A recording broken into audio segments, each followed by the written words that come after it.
হয় আচলতে এটাতো দুখজনক খবৰ আমাৰ কাৰণে এগৰাকী অতি কম বয়সীয়া বোৱাৰী মাত্ৰ 25 বছৰ হৈছে মাত্ৰ 2 বছৰ হৈছে বিয়া হৈ অহা আচলতে তেওঁলোকৰ এতিয়া আচলতে মূৰত চৰক ভাগি পৰাৰ নিচিনা হৈছে যিটো বেমাৰ আচলতে ওলাল এতিয়া তেওঁলোকে চিকিৎসা কৰিবলৈ যথেষ্ট অপাৰক দুইটা কিডনি বিকল হৈ গ'ল বুলি ডক্টৰে ইতিমধ্যে ৰিপৰ্টত দিছে যোৰহাটৰ ৰিপৰ্ট দিছিলে আমাৰ সেইটো ৰিপৰ্ট সন্দেহ হৈ গুৱাহাটীলৈ যোৱা হ'ল গুৱাহাটীৰ ৰিপৰ্টটো একেই ওলাল আচলতে এতিয়া আচলতে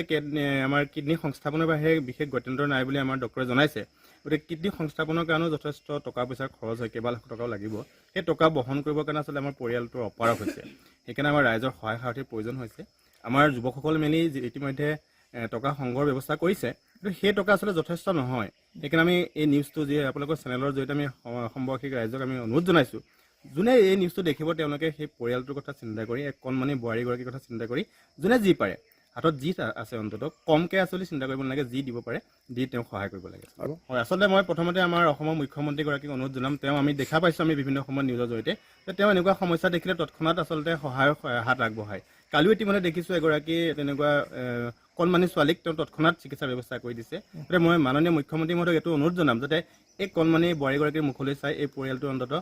সকাহ দিব পৰাকৈ তেওঁ চিকিৎসা ব্যৱস্থা কৰিলে আচলতে তেওঁ উপকৃত হ'ব আৰু আমাৰ মাননীয় বিধায়কগৰাকীয়ে আচলতে তেওঁকো আমি অনুৰোধ জনাইছোঁ আপোনালোকৰ চেনেলৰ জৰিয়তে যাতে তেওঁ এই নিউজটো প্ৰত্যক্ষ কৰি পৰিয়ালটোৰ ওচৰলৈ আহি তেওঁলোকক সকাহ দিয়াৰ ব্যৱস্থা কৰে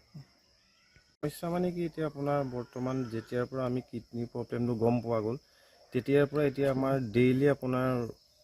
ডক্টৰৰ ওচৰত গ'লেই পইচা লাগে আৰু ডায়েলিচিছ কৰিবলগীয়া হ'লে এবাৰ ডায়েলিচিছ কৰিবলৈ হ'লে আপোনাৰ 8,000 মান টকা লাগে আৰু আপোনাৰ সপ্তাহত 2বাৰ ডায়েলিচিছ কৰিবলগীয়া হয় তেনেকৈ আপোনাৰ বাকী মেডিচিনখিনি আছেই ধৰক 15 দিনতে আপোনাৰ 12-13,000 টকাৰ ওপৰত লাগে বাকী এতিয়া মানুহজনী বহুত কষ্ট খাই আছে বাকী এতিয়া অসমবাসী ৰাইজক এইটোৱে কওঁ যে আমাক যোনে যেনেকৈ পাৰে যাতে সহায় কৰে বাকী এতিয়া আমি বাহিৰত যাবলগীয়া পৰিস্থিতিত হৈ আছে মানে কিডনি ট্ৰেন্সফাৰ কৰিবলগীয়া হ'ব পাৰে মানে ডক্টৰে তেনেকৈ কৈছে কিন্তু আমি এতিয়া 10-15 দিনমান ডক্টৰে এতিয়া দৰৱ খুৱাই আছোঁ বা কি হয় চাবলৈ সেইটো কাৰণে কিন্তু ডক্টৰে এতিয়া 3 জেগাত আমি দেখালোঁ যোৰহাট মেডিকেলতো দেখালোঁ তাতো ডক্টৰে কিডনি অলৰেডি লছ বুলি ক'লে আৰু গুৱাহাটী আপোনাৰ আমিন গাঁৱতো নাৰায়ণ আছিলে হস্পিটেল প্ৰাইভেট তাতো দেখাইছিলোঁ এবাৰ তাতো ডক্টৰে তেনেকৈ লিখি দিছে লছ বুলি শুকাই গ'ল কিডনি আৰু ৰিকভাৰ নহয় তেনেকৈ ক'লে এতিয়া সপ্তাহিলে আমাক 2বাৰকৈ ডায়েলিচিছ কৰিবলৈ দিছে আৰু ডক্টৰে মানে এইটোৱে লাষ্টত ক'লে যে আপোনালোকে যদি ঘৰৰ কোনোবাৰ কিডনি দিব পৰা হয় পৰিয়ালৰ ভিতৰত আপোনালোকে ট্ৰেন্সফাৰ কৰিব লাগে তেনেকৈ ক'লে আমাৰ এবাৰ মুখ্যমন্ত্ৰীক আমি এইটোৱে জনাওঁ যে আমি আমাৰ গাঁৱৰে এজন মানে বিজেপিৰ সদস্যৰ হাতত বা আমি তেনেকৈ কাগজ পত্ৰ দিছোঁ বা মুখ্যমন্ত্ৰী ডাঙৰীয়ালৈ ৰিপৰ্টখিনি বা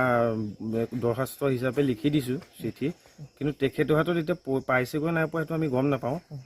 তথাপিও আপোনাৰ ভিডিঅ' যোগে জনাওঁ যে মুখ্যমন্ত্ৰী ডাঙৰীয়া যাতে আমাক যিমান পাৰে যি হয় চিকিৎসা হওক বা তেখেতে বেলেগকৈ কিবা পইচা পাতি হওক বা আমাক সুবিধাটো কৰে বা মানুহজনী সুস্বাস্থ্য অনাটো বিচাৰোঁ হয়